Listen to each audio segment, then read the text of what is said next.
Un phénomène spatial peut-il provoquer la naissance d'animaux à deux têtes? Pourquoi les guerriers les plus redoutables se sont-ils inclinés à l'apparition d'une lumière céleste? Comment Christophe Colomb s'est-il servi de connaissances astronomiques pour survivre dans le Nouveau Monde? Pour nos ancêtres, l'univers était rempli de mauvais présages. Mais que voyaient-ils vraiment? Et comment la crainte de ces objets célestes a-t-elle changé l'histoire? Le passé recèle des mystères anciens. Parviendrons-nous à les percer en observant le ciel? La vérité se trouve là-haut. Elle se cache parmi les étoiles, au sein de ce que l'on nomme l'univers.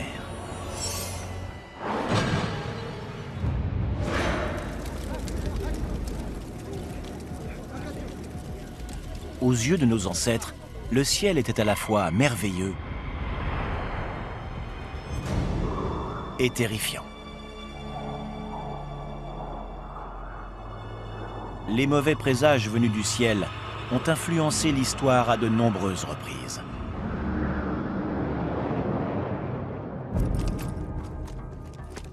Quatre siècles avant notre ère, une région est en guerre. Athènes et Sparte s'opposent. L'heure est grave.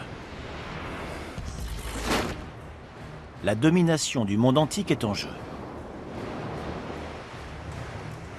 Des milliers de guerriers et des centaines de navires sont mobilisés. Ils n'attendent plus que l'ordre des généraux pour se jeter dans la bataille. Quand soudain, un présage. Une étrange lumière apparaît dans le ciel. C'est un objet flamboyant. Il serait resté visible 75 jours. Les deux camps l'observent nerveusement et attendent. C'est un signe. Que veut-il dire? Quel est cet objet?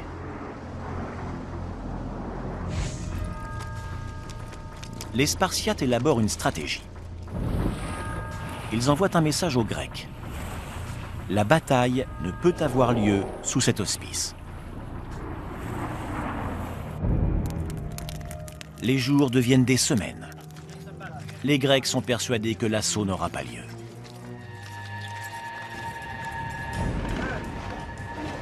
Et là, les Spartiates frappent. C'est une attaque surprise. Les Grecs sont décimés. Cela met fin à près de 30 ans de guerre du Péloponnèse.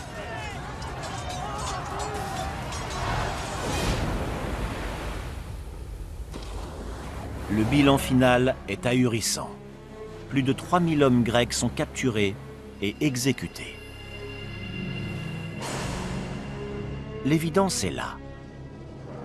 Pour les Grecs, la défaite est la preuve que l'objet céleste était un mauvais présage envoyé par les dieux de l'Olympe.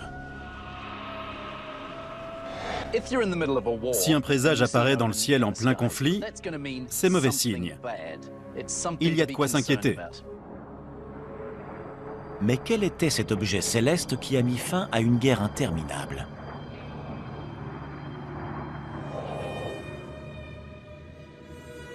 Un récit décrit un globe de feu d'une très grande étendue, semblable à un nuage enflammé, qui n'était point fixe à la même place, mais flottant de divers côtés par des mouvements contraires et irréguliers. Les Grecs de l'Antiquité décrivent-ils un météore? Appelés aussi étoiles filantes, les météores font une course flamboyante dans le ciel. Ce sont des cailloux et des particules de poussière qui brûlent en traversant l'atmosphère. De ce fait, les météores durent très peu. Ils sont visibles quelques instants seulement, pas des jours ou des mois comme les Grecs le décrivent. Les astéroïdes mettent plus de temps à traverser le ciel. Mais ils sont de couleur sombre et très peu sont visibles à l'œil nu. En revanche, nos ancêtres auraient pu voir une comète. Les gens superstitieux craignent les comètes parce qu'elles restent dans le ciel pendant des semaines, voire pendant des mois. Une comète visible 75 jours, c'est possible. En moyenne, une seule comète par décennie est visible à l'œil nu. L'apparition d'un tel objet dans le ciel était un événement exceptionnel pour nos ancêtres. Les comètes sont constituées de matières que l'on trouve sur Terre. Elles sont faites de glace carbonique, c'est du dioxyde de carbone gelé, mais aussi d'eau, d'un peu de matière organique, d'ammoniac proche de celui des produits d'entretien et de silicate comme dans le sable. En mélangeant tous ces ingrédients, on obtient une comète.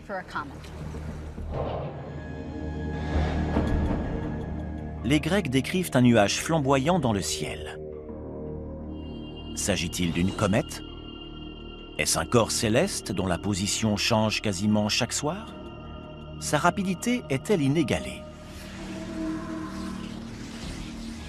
Mais comment ces objets de glace prennent-ils cette apparence enflammée qui effrayait les anciens? Une comète se compose de deux parties. Il y a une partie solide et une longue queue. En réalité, il s'agit de deux queues. Il y a une queue de poussière. Elle est constituée des matières solides et gelées qui se détachent de son noyau. Et puis il y a une queue d'ion faite de gaz du noyau. Celle-ci est repoussée par le vent solaire.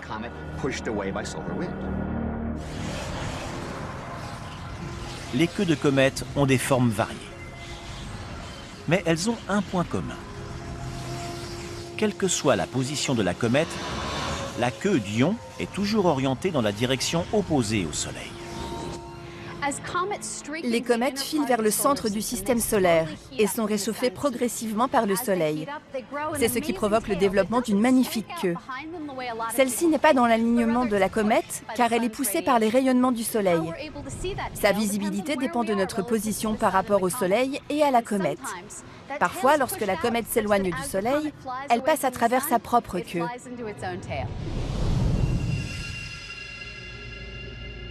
Les comètes ont peut-être la réponse à l'un des mystères fondamentaux de notre planète.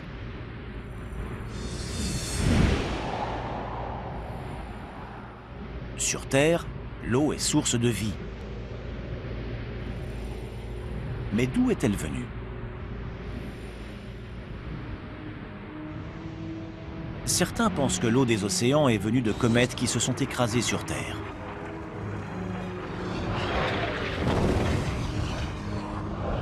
D'autres suggèrent qu'elle serait issue d'astéroïdes rocheux.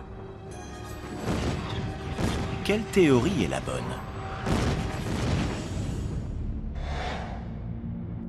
La mission Rosetta a été élaborée afin de recueillir des données et de poser une sonde spatiale sur une comète. La sonde et son atterrisseur Philae ont trouvé la comète 67P après 10 ans de voyage spatial.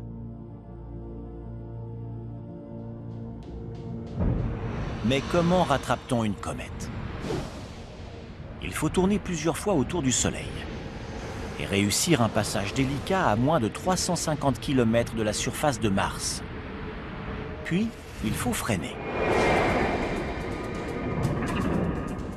Une fois qu'une orbite stable a été établie autour de la comète, on a déployé Philae. Et le monde a retenu son souffle.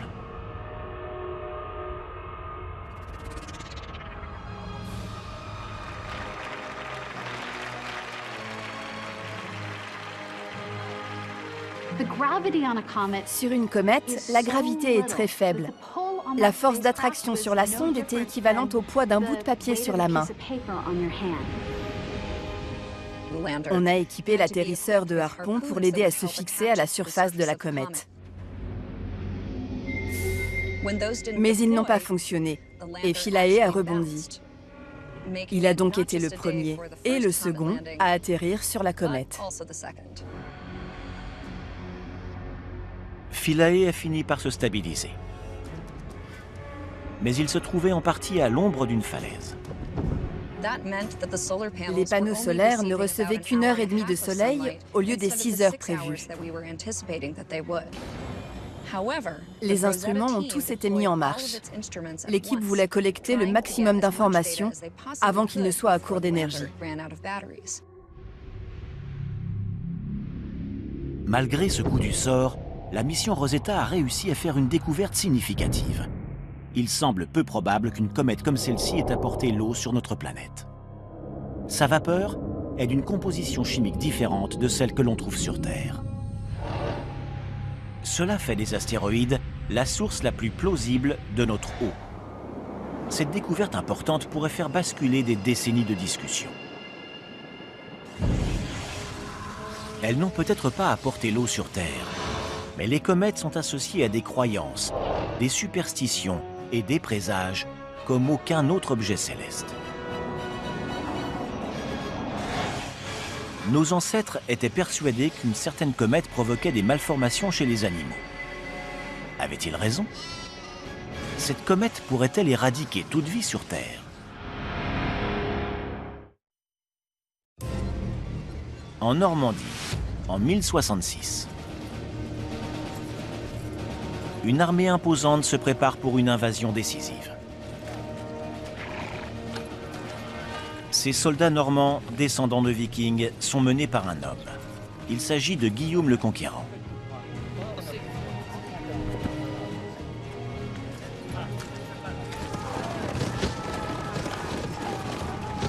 Un présage céleste guide l'armée de Guillaume. Et quel présage! Parmi les étoiles et les planètes, se trouve un objet 4 fois plus grand que Vénus. Il est éclatant dans le ciel nocturne. Les Normands ont une interprétation pour l'apparition de la comète. Ce bouleversement céleste est un signe de la colère de Dieu contre leur ennemi, le roi Harold d'Angleterre. On associait les comètes à la mort des rois, parce qu'elles s'attardaient dans le ciel, contrairement aux météores. C'était le signe de la colère des dieux contre le roi. Il devait mourir.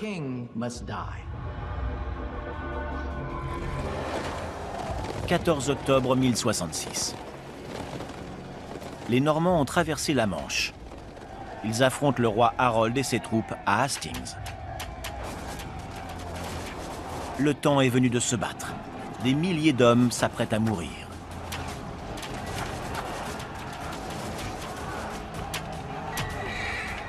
À l'issue de la bataille, on dénombre 6000 morts, en majorité des Anglais. Le roi Harold fait partie des victimes. Ses conseillers l'avaient prévenu du mauvais présage. Les Normands ont gagné, les Anglo-Saxons ont perdu. Cela a changé l'histoire du monde anglophone. La bataille et le présage sont rapportés sur un chef-d'œuvre bien connu. La tapisserie de Bayeux est une pièce incroyable. Elle mesure 70 mètres de long et raconte la conquête. Elle dépeint la traversée de la Manche, la bataille, le mur de bouclier anglo-saxon. On y voit même le roi Harold tué d'une flèche dans l'œil. Le présage qui a déclenché ces événements surplombe la scène. C'est la comète de Halley. Le passage de la comète de Halley a été observé par les astronomes chinois. Il a été consigné sur des tablettes de pierre il y a des milliers d'années. Elle s'approche du Soleil tous les 76 ans environ. C'est la seule comète que l'on peut voir à l'œil nu 2 fois dans sa vie. Presque chaque passage du corps céleste semble influencer notre histoire.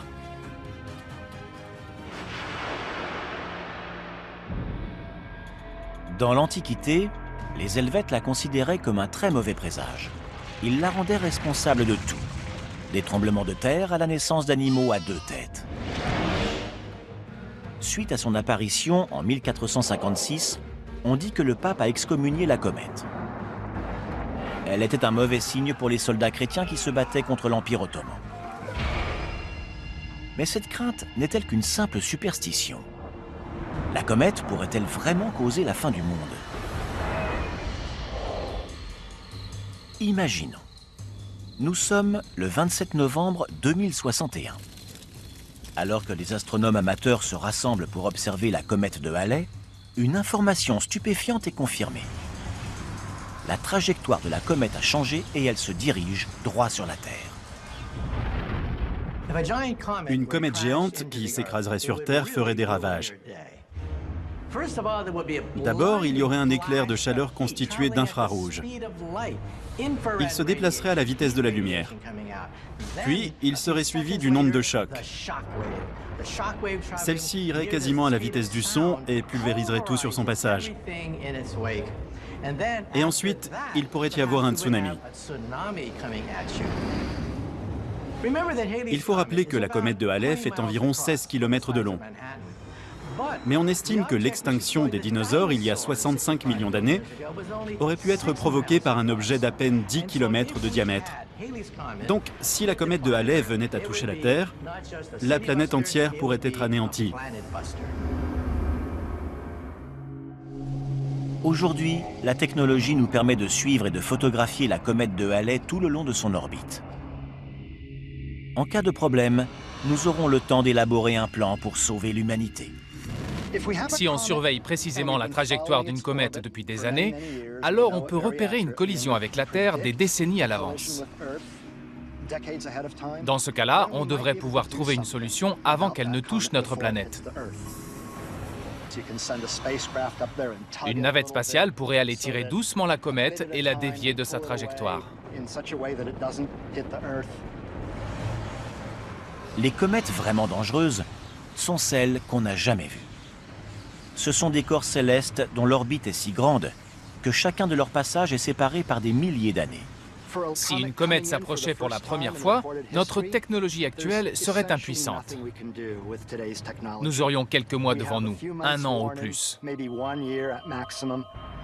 Sa trajectoire ne nous serait pas familière. On ne pourrait pas faire intervenir de navette spatiale. C'est triste à dire, mais si une énorme comète inconnue se dirige vers la Terre, ce sera la fin. Désolé, un mauvais présage se réalisera enfin. Une comète inconnue qui s'approche de la Terre s'approche forcément vite. Une comète en orbite effectue un mouvement semblable à celui d'une balle que l'on lance. Elle démarre vite, ralentit au sommet et accélère dans la descente. On a ici une orbite partielle. Observons une orbite totale. La comète s'éloigne du Soleil rapidement. Puis, ralentie par la force d'attraction du Soleil, elle atteint son point le plus éloigné qu'on nomme l'aphélie. De là, elle accélère en direction du Soleil et revient à son point de départ. Aujourd'hui, nous comprenons les menaces du système solaire. Il faut être réaliste. Certains de ces mauvais présages ont des conséquences catastrophiques pour les hommes. Nos ancêtres craignaient les comètes. Mais un autre phénomène astral les terrorisait plus que tout. Une ombre soudaine en plein jour. La menace terrifiante d'une nuit éternelle.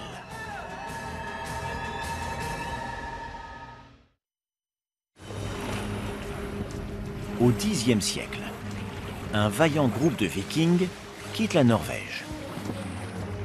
Il met le cap sur les Shetland, un archipel au large de l'Écosse. La mer du Nord ne leur fait pas peur. Mais ils ne s'attendent pas à ce qui se passe dans le ciel. Une minute, le soleil brille. L'instant d'après, l'astre est occulté petit à petit par une ombre. Dans la mythologie nordique, on raconte que 2 loups pourchassent le soleil et la lune. S'ils les rattrapent et les dévorent, ce sera Ragnarok, la fin du monde. Les Vikings n'ont qu'une chose en tête. Ce soleil qui s'obscurcit un peu plus chaque seconde annonce-t-il la fin du monde ?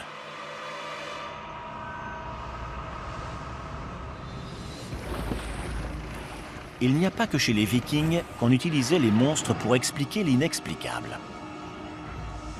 Les Chinois de l'Antiquité pensaient qu'un dragon pouvait dévorer le soleil.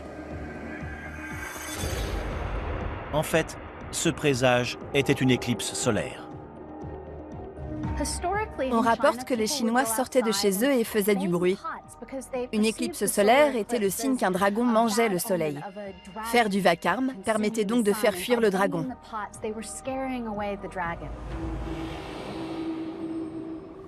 Lors d'une éclipse totale de soleil, il fait plutôt sombre. Et ça peut durer plusieurs minutes. On ignore si le soleil va réapparaître. L'incertitude pouvait rendre fou. Et parfois, nos ancêtres réagissaient extrêmement mal aux éclipses. Il pouvait y avoir des tueries. Tout était possible, c'était la panique.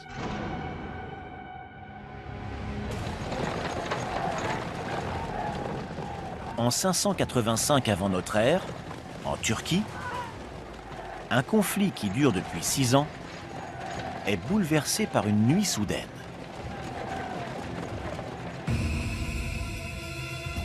On raconte que le 28 mai 585 avant notre ère, une bataille entre les Lydiens et les Mèdes est interrompue par une éclipse solaire.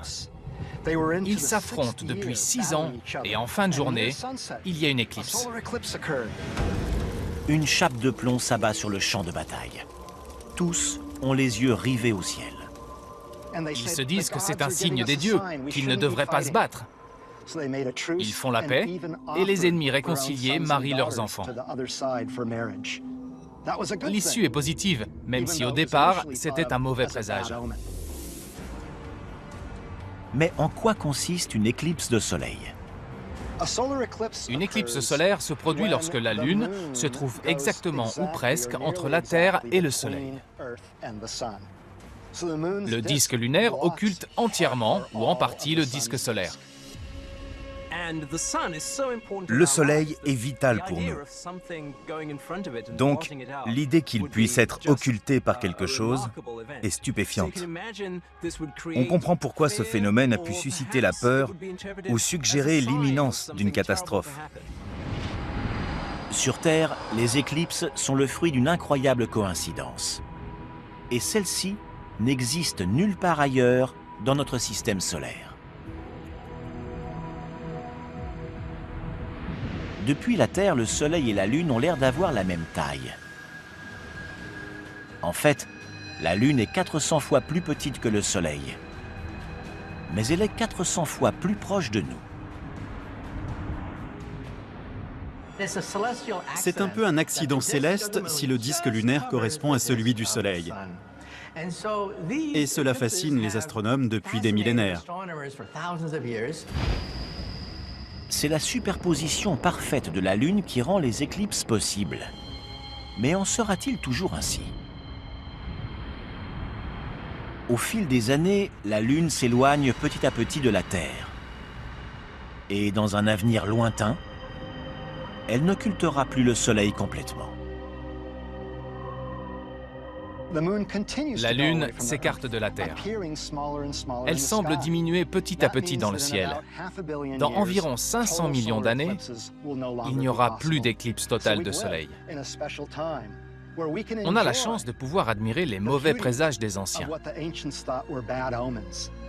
Aujourd'hui, on comprend et on apprécie ces phénomènes rares et magnifiques. De même, nos ancêtres considéraient les éclipses lunaires comme de mauvais signes. Pour les Chinois, une éclipse de lune était annonciatrice de famine et de maladie. Au Japon, elle était associée aux tremblements de terre et présageait des catastrophes. La science peut-elle confirmer ces superstitions?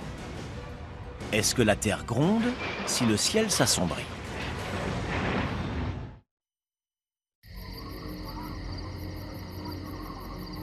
Les anciens surveillaient le ciel nocturne. Tout changement pouvait prédire une tragédie. La disparition de la Lune lors d'une éclipse totale les terrorisait. Mais ce phénomène déclenchait-il des tremblements de terre? Au Japon notamment, on pensait que les éclipses de lune provoquaient des séismes plus puissants ou plus fréquents. Elles ne présageaient rien de bon. 21 décembre 2010. Pour la deuxième fois en 2000 ans, une éclipse lunaire totale se produit lors du solstice d'hiver.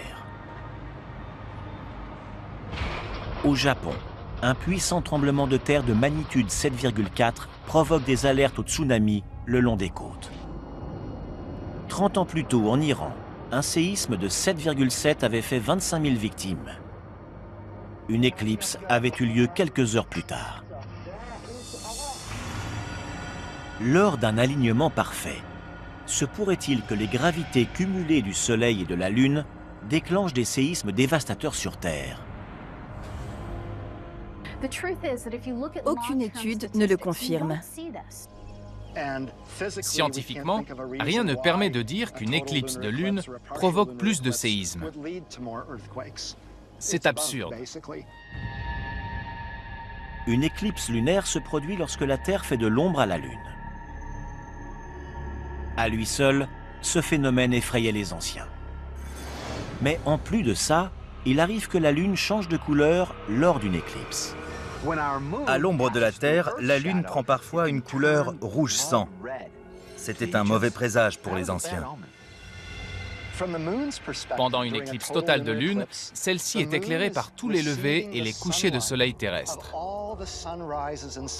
Ces rayons lumineux sont oranges ou rouges, car ils ont traversé de l'air, de la poussière et d'autres éléments de notre atmosphère.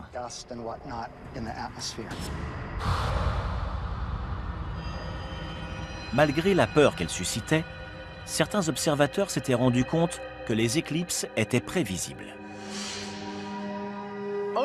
Les signes célestes sont utiles. La connaissance approfondie des éclipses peut servir. Ces connaissances ont été utilisées par un célèbre explorateur, Christophe Colomb. Au début du XVIe siècle, son équipage et lui se sont échoués en Jamaïque et manquent de nourriture. Les indigènes ne sont plus impressionnés par les Européens. Ils ont perdu de leur aura. L'explorateur utilisait un almanach perpétuel qui contenait plus de 300 pages de cartes du ciel, de chartes astronomiques et de prédictions d'éclipses. Il savait qu'une éclipse totale de lune était prévue. Alors il a dit aux indigènes que s'ils ne lui donnaient pas de nourriture, la lune disparaîtrait. La nuit suivante, l'éclipse a eu lieu. Christophe Colomb a regagné leur respect. Et les Jamaïcains ont fourni à nouveau nourriture et assistance. La ruse est au cœur de la guerre. Certains des plus grands chefs de guerre se sont servis des éclipses lunaires.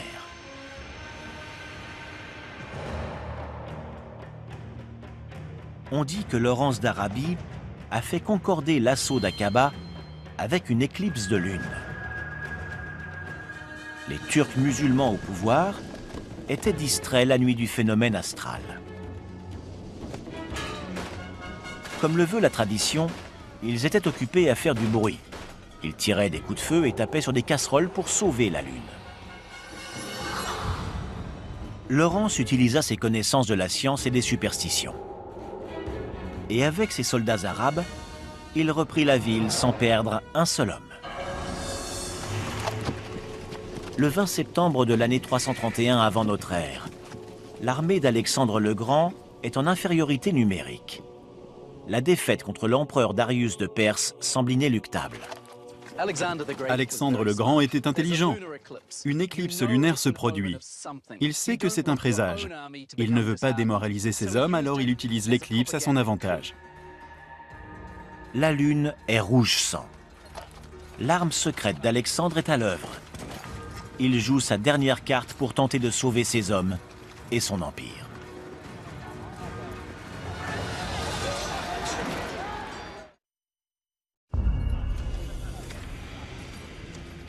Dans l'Antiquité, on utilisait les mauvais présages pour changer l'histoire. Sur un champ de bataille de Mésopotamie, Alexandre le Grand transforme une éclipse lunaire en arme. Ces astrologues ont fait courir la rumeur selon laquelle l'éclipse annonçait la défaite des Perses. Ces hommes sont rassurés et se font une joie de passer le message à leurs ennemis. Les Perses perdent confiance. C'est un excellent moyen de saper le moral de l'ennemi et ça les aide à gagner. Le mauvais présage et la supériorité tactique d'Alexandre sont dévastateurs. Les Perses sont écrasés et Alexandre le Grand entre dans l'histoire. Près de 300 ans plus tard, un autre présage sera au cœur d'un assassinat historique.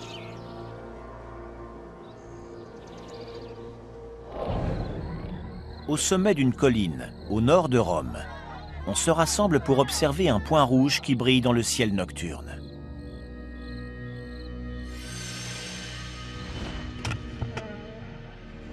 Nous sommes le 15 mars de l'an 44 avant notre ère. Ce sont les Ides de Mars.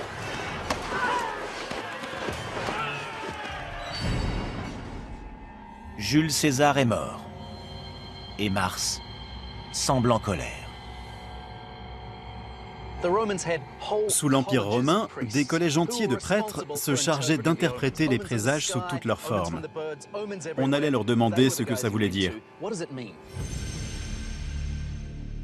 On rapporte que la nuit de la mort de César, Mars était particulièrement rouge et brillante, comme si la planète affichait sa victoire sur l'empereur.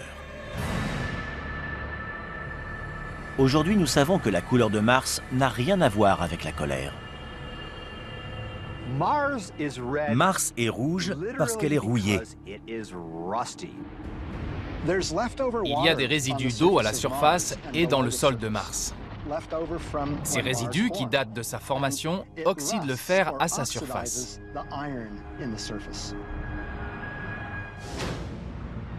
Mais pourquoi Mars est-elle plus brillante et donc plus menaçante certains soirs? Lorsque les deux planètes tournent autour du Soleil, la distance entre la Terre et Mars varie.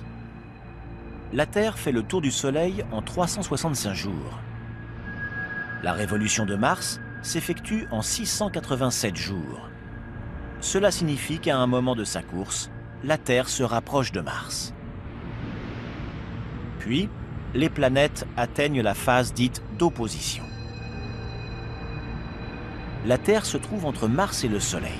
C'est lors de l'opposition que Mars est au plus près de la Terre, et donc qu'elle apparaît la plus brillante.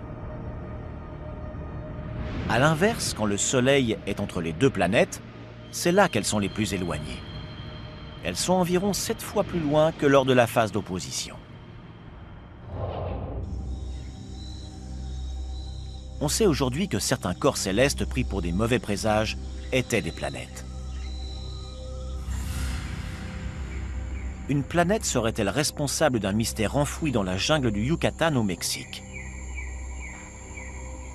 Pendant des années, les archéologues ont étudié les ruines mayas de Chichén Itzá. Ils se demandaient pourquoi les escaliers de l'un des bâtiments n'étaient pas alignés comme les autres. Les influents prêtres astronomes seraient-ils responsables de cette configuration? Quel message souhaitaient-ils faire passer par ce décalage? Une chose est sûre, pour les Mayas, Vénus était la grande étoile. Les chefs mayas incluaient toujours la position de Vénus dans leurs calculs pour les batailles. Quand Vénus est proche de l'horizon, elle peut scintiller, changer de couleur. C'est elle qui est le plus souvent prise pour un ovni. Donc, on peut comprendre que pour les anciens, ces variations de couleur aient pu être de mauvais signes. Les Mayas obturaient leur cheminée. Ils craignaient que la lumière diabolique de Vénus entre dans leur maison. Si on observe Vénus attentivement, on s'aperçoit que son évolution dans le ciel suit des trajectoires précises. L'architecture maya en est le reflet. Ainsi, le mystère est dévoilé. Le décalage de l'escalier de l'observatoire d'El Caracol s'explique. Il coïncide parfaitement avec la position céleste la plus au nord de Vénus.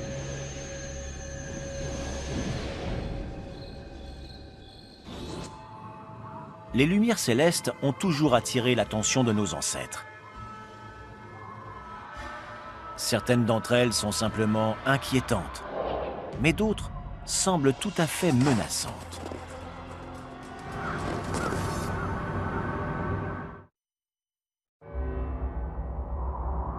Dans l'extrême nord de l'Alaska, l'obscurité règne. Ici, les ours polaires sont légion. Les élans et autres créatures sont à la fois des prédateurs et des proies pour les quelques courageux qui habitent ici. C'est un lieu sombre, effrayant et potentiellement mortel. Soudain, un chasseur s'arrête. Il a repéré une menace que son peuple connaît depuis des millénaires. Il réagit instinctivement, de la même manière que ses ancêtres avant lui. Il sort son arme. Il est prêt à se défendre contre cette folie électrique qui tourbillonne dans le ciel. Ce sont des lumières éclatantes, des couleurs mystérieuses en perpétuelle évolution. De nos jours, on les appelle aurores boréales. Ce sont les aurores polaires de l'hémisphère nord.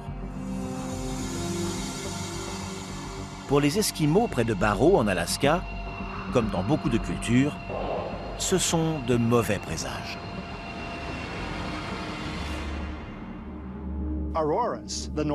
On a souvent pris les aurores polaires pour de mauvais signes. On voit des lumières fantomatiques, changeantes et d'origine inconnue. Est-ce que les dieux sont en colère? D'où vient ce scintillement céleste? Les aurores polaires sont des exemples fascinants de l'interaction du Soleil avec la Terre. Le Soleil est actif. Il produit notamment des éruptions solaires qui bombardent notre planète de rayons cosmiques et de particules d'énergie. La Terre est entourée d'un champ magnétique. Sans autre influence, celui-ci ressemblerait à une pomme sans trognon. Mais des bouffées de vent solaire aux particules électrisées balaient la Terre. Le champ magnétique est aplati d'un côté et étiré de l'autre. Au nord et au sud, on trouve des trous appelés cornets polaires. Les vents solaires s'y engouffrent et produisent les aurores polaires. Cela stimule différents gaz dans notre atmosphère et les couleurs diffèrent selon les gaz. Ce sont les mêmes gaz que l'on retrouve dans les néons des enseignes. Que ce soit un logo vert ou le nom d'un bar en rouge, il s'agit de différents gaz électrisés. Ces couleurs que nous percevons sont produites par les variations d'intensité des électrons. Une aurore polaire n'est pas seulement un spectacle visuel. Ce phénomène serait également audible. Il y a toujours eu des histoires.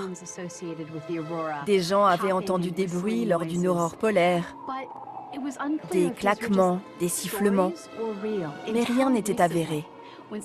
Et puis récemment, des scientifiques ont réussi à montrer que dans certains cas, on entend des sifflements et des claquements. L'énergie solaire réagit à notre atmosphère. Les origines du bruit sont encore un peu mystérieuses. L'énergie solaire provoquerait les aurores polaires ainsi que les bruits perçus sur Terre. Ce phénomène n'est pas unique dans l'univers.